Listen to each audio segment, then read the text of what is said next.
خواتین سے میں ایک گزارش کروں گا، میں گزارش تو کر سکتا ہوں نا، آرڈر تو نہیں دے سکتا.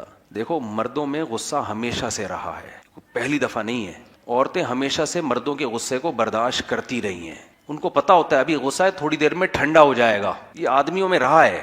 ہم تو یہی مشورہ دیتے ہیں کہ مت کرو غصہ، لیکن یہ 100% ختم ہوتا نہیں ہے، یہ رہے گا. جس کو اللہ سربراہ بناتا ہے نا، جس کو تھوڑا سا کوئی عہدہ دیتا ہے، تو وہ تھوڑا بہت اس میں اکڑ ہوتی ہے. بادشاہوں میں ہمیشہ سے اکڑ رہی ہے کہ نہیں رہی ہے؟ حکمرانوں میں ہمیشہ سے اکڑ رہی ہے.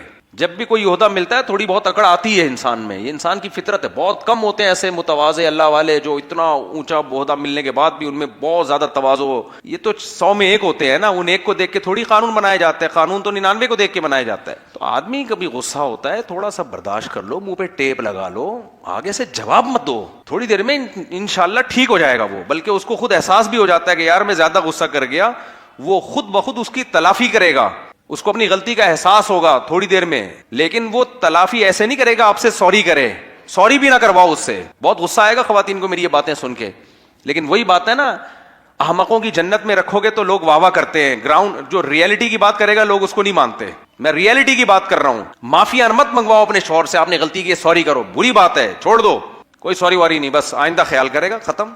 وہ تلافی کر. ہاں کوئی بہت بڑا کوئی بلنڈر ہو جائے اس سے پھر سوری کرنا بنتا ہے، کرے پھر وہ سوری. چھوٹے موٹے چلتے رہتے ہیں. زیادہ ڈانٹ دیا، تھوڑا ڈانٹنا بنتا تھا، آدھا کلو ڈانٹ بنتی تھی، 2.25 پاؤ ڈانٹ دی اس نے. یہی غلطیاں ہو رہی ہوتی ہیں گھروں میں. اب آج کل خواتین نے ڈرامے فلمیں دیکھ نا پورا اس کو، یہ چونکہ آپ نے ایک اضافی لفظ مجھے بولا ہے اور آپ میرے باپ پر گئے، آپ نے مجھے الو کی پٹھی بولا، تو پٹھی کا مطلب تو بیٹی ہوتی ہے، تو یہ الو میرے ابا کو آپ نے بولا ہے. پہلی بات آپ یہ دلائل سے ثابت کریں میں الو کی پٹھی ہوں، ایسے بولنا نہیں. الو کی پٹھی تو بہت برا لفظ ہے، میں صرف ایک مثال دے رہا ہوں، یہ تو بہت برا لفظ ہے، مثال سے سمجھا رہا ہوں. اب پورا نا اس کو اینالائز کر کے اور پورا تجزیہ کر کے کتنا کیس بنتا ہے، کتنے مہینے کی سزا بنتی ہے، کتنی تگڑی سوری بنتی ہے. پھر سوری کرو تو نہیں، یہ والی سوری نہیں، یہ کینسل، ایسے نہیں، یہ مصنوعی سوری ہے. یہ تو میرے کہنے سے آپ سوری کر رہے ہو، آپ کو خود خیال کیوں نہیں آیا سوری کرنے کا؟ ابے بھائی صاحب یہ ٹوٹتا ہے، آدمی کہتا ہے بس کر یار خدا کے لیے، دفتر میں بھی باس کے چمچا گیری کرتا رہوں، گھر میں آ کے بھی یہی سیٹ اپ. یہ نہیں ہوتا بھائی ایسے. جہاں بھی لوگ رہتے ہیں سب چل رہا ہوتا ہے مارکیٹ میں، چلو بھائی ہو گیا، غلطی ہو گئی، بس سوری واری نہیں، بس آئندہ خیال کروں گا، بس ختم. پھر دوبارہ غلطی ہو جائے تو کوئی بات نہیں، آئندہ دوبارہ خیال کر لیں گے، کیا خیال ہے. پھر غلطی ہو جائے تو دوبارہ خیال کر لیں گے. ایسے ہی چلتی ہے زندگی کی گاڑی. پھر جب بچے تھوڑے بڑے ہو جاتے ہیں پھر آدمی بھول جاتا ہے، پھر دونوں بچوں میں مشغول ہو جاتے ہیں.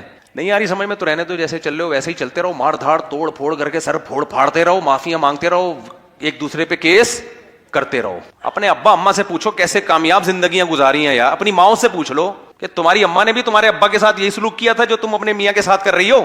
اگر یہ سلوک کیا ہوتا اسی وقت علیحدگی ہو چکی ہوتی.